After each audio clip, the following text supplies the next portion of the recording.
Hi friends, நம்ம ஏற்கனவே அடிப்படை உரிமைகள் பகுதி 3ல் 12லேருந்து 32 ஆர்டிக்கிள் வரைக்கும் பார்த்துருக்கோம்.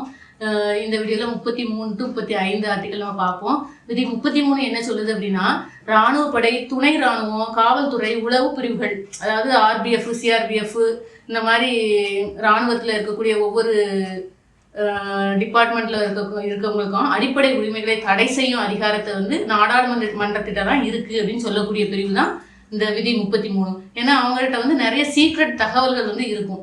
அதனால விதி 34 என்ன சொல்லுது அப்படின்னா, இராணுவ சட்டம் அமல்ல இருக்கும்போது அடிப்படை உரிமைகள் சில மாநிலங்கள்ல குறைக்கப்படும். அதாவது என்னன்னா, வடகிழக்கு மாநிலங்கள், இப்போ நாகாலாந்து, மிசோரம், மேகாலயா இந்த மாதிரி மாநிலங்கள்லாம் அடிப்படை உரிமைகள் வந்து குறைக்கப்படும் சில இராணுவ சட்டம் அமல்ல இருக்கும்போது.